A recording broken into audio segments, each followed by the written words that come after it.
अगर आपने भी CUT 2026 का एग्ज़ाम दिया है और आप जो है HNB गढ़वाल यूनिवर्सिटी या फिर आप एक बहुत ही अच्छे सेंट्रल यूनिवर्सिटी जहां पे आपका लो मार्क्स पे भी एडमिशन हो जाए वैसा एक यूनिवर्सिटी ढूंढ रहे हैं तो HNB गढ़वाल यूनिवर्सिटी आपके लिए है। ठीक है, आप यहाँ पे एडमिशन ले सकते हैं CUT के मार्क्स के बेसिस पे। UG एडमिशन CUT के बेसिस पे ही होता है। ठीक है, बस इसका जो बीटेक का कोर्स था जो कि पहले आपका CUT से हुआ करता था, अब वो जो है JEE से कर दिया गया है। ठीक है, बीटेक के अलावा जो भी कोर्सेस है वो सारे कोर्सेस आपको जो है यहाँ पे CUT के थ्रू ही देखने को मिल जाता है। ठीक है, तो HNB गढ़वाल में अगर आपको एडमिशन लेना है CUT के थ्रू, तो मैं आज इस वीडियो में आप सभी को बताऊंगा कि कौन कौन से CUT के कोर्सेस ये लोग ऑफर करते हैं, उसका कट ऑफ कैसा रहता है, एडमिशन वगैरह जो है आपका कैसे हो सकता है, फीस जो है आपको कितना पे करना है, हर चीज़ के बारे में मैं आपको बता दूंगा। तो वीडियो को पूरा एंड तक देखिए। ठीक है, ताकि आपका एकदम जो भी डाउट है वो क्लियर हो जाए। और फीस का भी बात करेंगे, बहुत ज़्यादा अफोर्डेबल है, एकदम कम से कम फीस में आपका कोर्स हो जाएगा। तो ज़रूर से ज़रूर इस वीडियो को पूरा देखिए,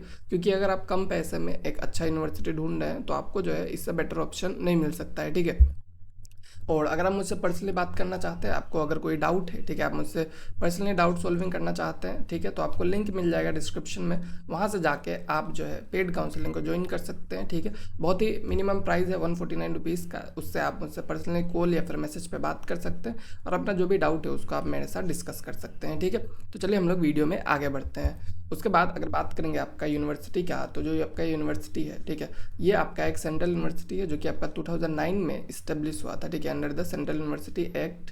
और ये जो है आपका पहले, मतलब एक्चुअली ये पहले ही इस्टेब्लिश हो चुका था। ठीक है, अर्लियर ये इस्टेब्लिश हो चुका था 1970 में as Garhwal university, but central university आपका 2009 में बना। ठीक है, उसके बाद नेक एक्रेडिटेशन का बात करेंगे, A ग्रेड है। ठीक है, मतलब बहुत ही डिसेंट है। और NIRF रैंक में आपको ये 100 टॉप 100 में देखने को नहीं मिलता है डेफिनेटली। ठीक है, लोकेशन का बात करेंगे, श्रीनगर पौड़ी गढ़वाल डिस्ट्रिक्ट उत्तराखंड में लोकेटेड है। ठीक है, तो श्रीनगर में आपको देखने को मिल जाएगा, ये आपका उत्तराखंड में, आपका इंडिया में ये लोकेटेड है। ठीक है, लोकेशन काफ़ी सही है, आप देख सकते हैं कैंपस वगैरह काफ़ी ग्रीनरी से भरा हुआ आपको मिलेगा। ठीक है, तो ओवरऑल आपका कैंपस लाइफ जो है डिसेंट रहने वाला है। उसके बाद बात करेंगे आपके कौन कौन से कोर्सेज जो है लोग CUT UG के थ्रू ऑफर करते हैं और उसके लिए आपको कौन कौन सा सब्जेक्ट कॉम्बिनेशन लगने वाला है। ठीक है, तो कोर्स और सब्जेक्ट कॉम्बिनेशन को भी हम लोग देख लेते हैं। तो कोर्सेज का बात करेंगे तो सबसे पहला जो है आपका BSc ऑनर्स फॉरेस्ट्री का कोर्स ये लोग ऑफर करते हैं। ठीक है, जिसमें आपका PCM, PCB, PC एग्रीकल्चर या फिर बायोलॉजी केमिस्ट्री एग्रीकल्चर कोई भी सब्जेक्ट कॉम्बिनेशन है, उसके बेसिस पे आप जो है फॉरेस्ट्री में एडमिशन ले सकते हैं। सेम आप हॉर्टिकल्चर में भी कोई सा भी सब्जेक्ट कॉम्बिनेशन के बेसिस पे एडमिशन जो है आप यहाँ पे ले सकते हैं। ठीक है, उसके बाद जो BSc ऑनर्स है मैथमेटिक्स ग्रुप का, ठीक है, मैथमेटिक्स ग्रुप वाले जो भी बच्चे हैं उनको जो है यहाँ पे मैथ्स फिजिक्स केमिस्ट्री जो है एग्जाम देना पड़ेगा PCM का। उसके बेसिस पे आपका मेरिट जो है प्रिपेयर किया जाएगा। यहाँ पे क्या है, प्रिपरेशन ऑफ मेरिट लिस्ट का क्या क्राइटेरिया है, CUT UG स्कोर। ठीक है, BSc ऑनर्स विद रिसर्च का बात करेंगे, लाइफ साइंस ग्रुप जो है आपका, ठीक है, उसके लिए केमिस्ट्री बायो एंड फिजिक्स का मार्क्स जो है वो देखा जाएगा। ठीक है, उसके बाद आपका B फार्म जो है यहाँ का सबसे ज़्यादा हाई जाने वाला कट ऑफ वाला अगर कोई कोर्स है, ठीक है, तो वो जो है आपका B फार्म का कोर्स है। ओके, B फार्म में सबसे ज़्यादा कट ऑफ जाता है, जिसमें आपका फिजिक्स केमिस्ट्री मैथ्स या फिर फिजिक्स केमिस्ट्री बायोलॉजी आपका कोई सा भी कॉम्बिनेशन है तो आप जो है यहाँ पे एलिजिबल है। ठीक है, आपका ऐसा यहाँ पे आप जा सकते हैं। ठीक है, लेटरल एंट्री भी होता है B फार्म में, यानी कि आपको जो सेकेंड ईयर में एडमिशन मिलता है B फार्म का, ठीक है, वो वाला भी आपको केमिस्ट्री एंड बायो के मार्क्स के बेसिस पे देखने को मिल जाएगा। ठीक है, BCom ऑनर्स विद रिसर्च आपको देखने मिल जाएगा। BCom ऑनर्स अगर आपको लेना है तो अकाउंट्स, बिजनेस स्टडीज़ और इकोनॉमिक्स का एग्जाम आपको देना पड़ेगा, उसके बेसिस पे आपको BCom में एडमिशन मिलेगा। BSc ऑनर्स अगर चाहिए यौगिक साइंस में तो उसके लिए जनरल टेस्ट का एग्जाम आपको देना है। बीटेक अगर आपको चाहिए computer science and engineering lateral entry. ठीक है, तो मैंने आपको पहले ही बताया वीडियो में कि यहाँ से जो आपका बीटेक का कोर्स है, ठीक है, जो आपका फर्स्ट ईयर फ्रेश एंट्री वाला जो बीटेक होता है उसको हटा दिया गया है और उसको अब JEE से कर दिया गया है। और JEE से रजिस्ट्रेशन जो है अब हो चुका है, वो भी आप नहीं कर सकते हो। ठीक है, जब रजिस्ट्रेशन स्टार्ट हुआ था तब मैंने बताया था।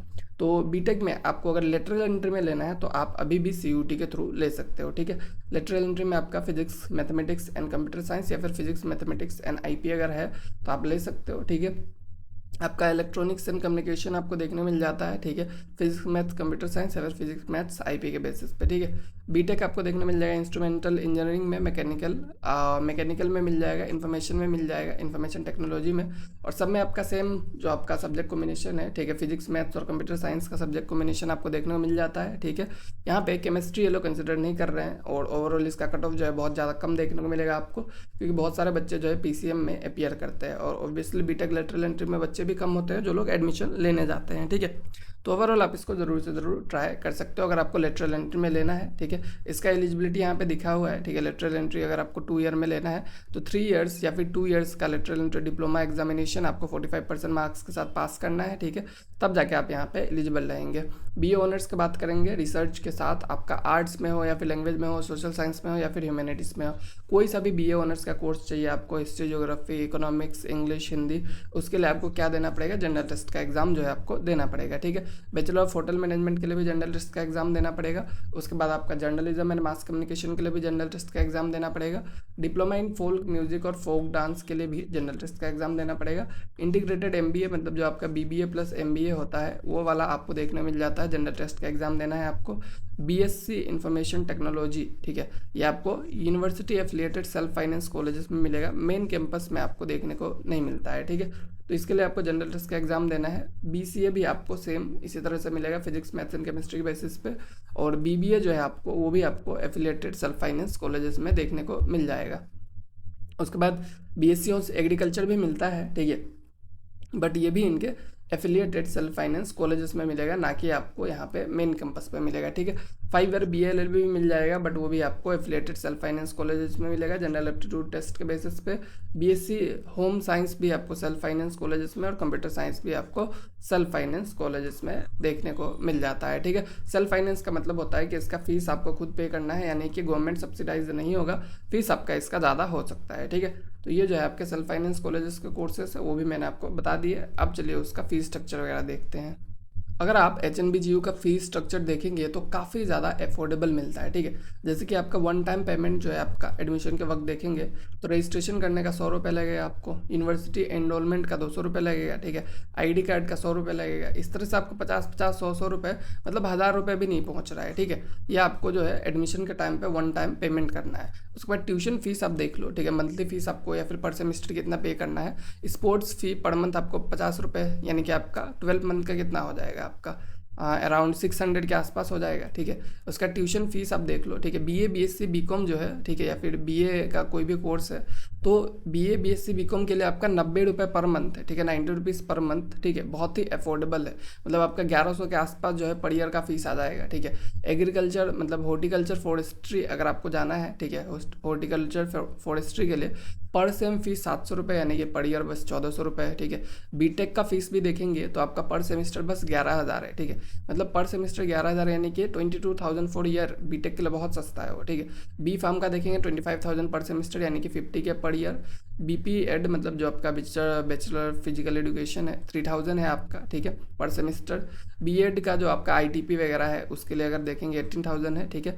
तो आईटीपी जो है एनसीटी के थ्रू होता है, डेफिनेटली सीयूटी के थ्रू नहीं होता है। फीस जो है काफ़ी आपको अफोर्डेबल देखने को मिल गया है, ठीक है। आपको मैंने बता दिया अगर आपको नॉर्मल बीए बीएससी एटलीस्ट अगर आपको करना है तब तो आप देख लीजिए आपका, ठीक है, और या फिर आपको बीएससी ऑनर्स वाला भी करना है उसके लिए बहुत ही कम है, मतलब, ठीक है। बस बी फार्म का फीस थोड़ा ज़्यादा है क्योंकि उसका फीस मतलब कहीं पर भी जाइए ज़्यादा ही रहता है, ठीक है। उसके अलावा सारे कोर्सेज काफ़ी अफोर्डेबल है।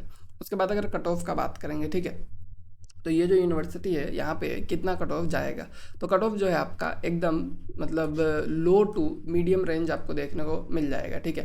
तो लो टू मीडियम में मतलब ये क्या है कि जो भी आपके साइंस के कोर्सेस है जहाँ पे आपका पीसीएम और पीसीबी के बेसिस पे एडमिशन होगा, ठीक है, बी फार्म को छोड़ के जो भी आपका पीसीएम पीसीबी के बेसिस पे एडमिशन होगा, तो 750 में से अगर आप जो है वो मतलब 750 में से अगर आप मतलब 350 to 400 लाते हैं तो आपको जो है इजीली यहाँ पे एडमिशन मिल जाना चाहिए, ठीक है। लास्ट डेट का कट ऑफ अवेलेबल नहीं है, नहीं तो मैं वही आपको दिखा देता, ठीक है। बी फार्म का अगर बात करेंगे स्पेसिफिकली, बी फार्म में आपको थोड़ा ज़्यादा लगेगा कट ऑफ, ऑब्वियसली। आप जो है 750 में से 500 के आसपास या फिर 450 के आसपास जो है वो सेफ स्कोर मान के चलिए, ठीक है, कि इतना अगर रहेगा तो आपको एडमिशन में ज़्यादा दिक्कत नहीं होगा, ठीक है। उसके अलावा जो बीए के कोर्सेस है जहाँ पे आपको देखने को मिल जाता है, ठीक है, बस जनरल टेस्ट के मार्क्स के बेसिस पे, तो उसमें अगर आप जनरल टेस्ट में 80 to 100 लेके आते हैं तो आपको मिलने का चांसेस जो है वो रहने वाला है। बीकॉम के लिए भी देखेंगे 750 में से अगर आप जो है 300 to 400 के बीच में कुछ भी लेके आए हैं तो आपको जो है वहाँ पे मिल सकता है, ठीक है। तो ये आपका बेसिक सा कट ऑफ का आइडिया दे दिया, और लास्ट ईयर का अवेलेबल रहता तो मैं आपको डिटेल में भी दे देता, ठीक है, बट लास्ट ईयर का अवेलेबल नहीं होने की वजह से आपको इतना ही मैं बता सकता हूँ, ठीक है। उसके बाद अगर हॉस्टल्स का बात करेंगे, आप देख सकते हैं यहाँ पे गर्ल्स हॉस्टल बहुत सारे हैं यहाँ पे, ठीक है। आपका यहाँ पे अराउंड 10 के आसपास है, ठीक है। तो जो आपका गर्ल्स हॉस्टल है कौन कौन से कैंपस में लोकेटेड है वो भी आप देख लीजिए, ठीक है। इसके अलग अलग कैंपसेस है और यहाँ पे आपको 3 सीटर 2 सीटर 1 सीटर जो भी आपको मिल रहा है, नंबर ऑफ बेड्स कितने हैं, तो ओवरऑल मतलब कि बहुत ही कम नंबर ऑफ आपको सीट्स देखने को मिल जाता है, ठीक है। सीट्स जो है कम होने की वजह से आपको हॉस्टल एलोकेशन मिलना थोड़ा सा मुश्किल रहेगा, ठीक है। उसके बाद बॉयज़ का भी आप देख सकते हैं इतने सारे सीट्स है, ये आपके हॉस्टल से अलग अलग कैंपस में, ठीक है। तो ये जो हॉस्टल्स है इनमें आपको एकोमोडेशन मिल सकता है, ठीक है, कि इनमें आपको सीट्स जो है वो देखने को मिल सकता है और इसी में आपको एकोमोडेशन मिलने वाला है। फीस का बात करेंगे हॉस्टल का, बाई चांस अगर आपको हॉस्टल मिल जाता है काफ़ी अफोर्डेबल है। रूम रेंट आपका बस 100 रुपीज़ पर मंथ, ठीक है। इलेक्ट्रिसिटी का 60 रुपये और ये सब मिला के टोटल 290 पर मंथ आपको देखने को मिल जाता है 3 सीटर में, और 2 सीटर में 330, 1 सीटर में आपका 410, ठीक है।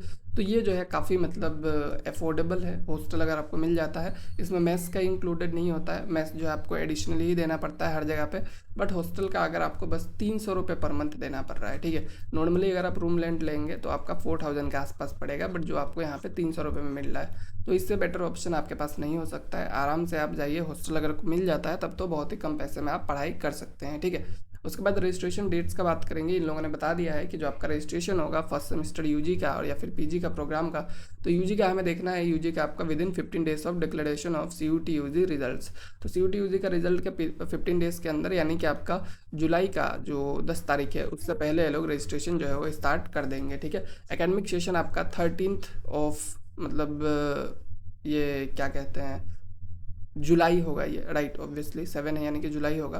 13 जुलाई इन लोगों ने बता के रखा है कि एकेडमिक सेशन जो है लोग स्टार्ट करेंगे, बट ऑब्वियसली ये पॉसिबल नहीं होगा, ठीक है, क्योंकि अभी यूजी का एडमिशन जो है स्टार्ट भी नहीं हुआ है, टाइम लगता है उसमें। तो अगस्त में आप मान के चलिए कि एकेडमिक सेशन आपका स्टार्ट हो जाएगा, ठीक है। एडमिशन प्रोसेस का बात करेंगे, एकदम बहुत ही सिंपल सा एडमिशन प्रोसेस है। सीयूटी में आपको अपेयर करना है प्रॉपर सब्जेक्ट कॉम्बिनेशन से। उसके बाद एचएनबीजीयू का जो एडमिशन फॉर्म है उसको आपको फिल करना है, मैंने आपको बता दिया कुछ दिन में आ जाएगा। उसके बाद मेरिट लिस्ट या फिर कट ऑफ जो भी आपका रिलीज़ किया जाता है उसी के बेसिस पे जो भी बच्चे हैं उनको इनवाइट किया जाता है एडमिशन के लिए, और उनको क्या करना है, सीट्स को एक्सेप्ट करना है और काउंसलिंग एडमिशन प्रोसेस के लिए अगर आपको कैंपस में बुलाया जाता है तो आपको वहाँ पे चले जाना है, ठीक है। बेसिक यही आपका एडमिशन प्रोसेस है और कुछ भी बहुत ज़्यादा कॉम्प्लिकेटेड इसमें देखने को नहीं मिलता है, ठीक है। आई होप आपके जो भी डाउट थे क्लियर हो गए होंगे। बाकी अगर आपको मुझसे पर्सनली बात करना है, कुछ भी डाउट है, ठीक है, तो आपको लिंक मिल जाएगा नीचे, ठीक है। लिंक के थ्रू आप जाके यहाँ पे ज्वाइन करके मुझसे बात कर सकते हैं, ठीक है। तो मिलते हैं अब हम लोग नेक्स्ट वीडियो में।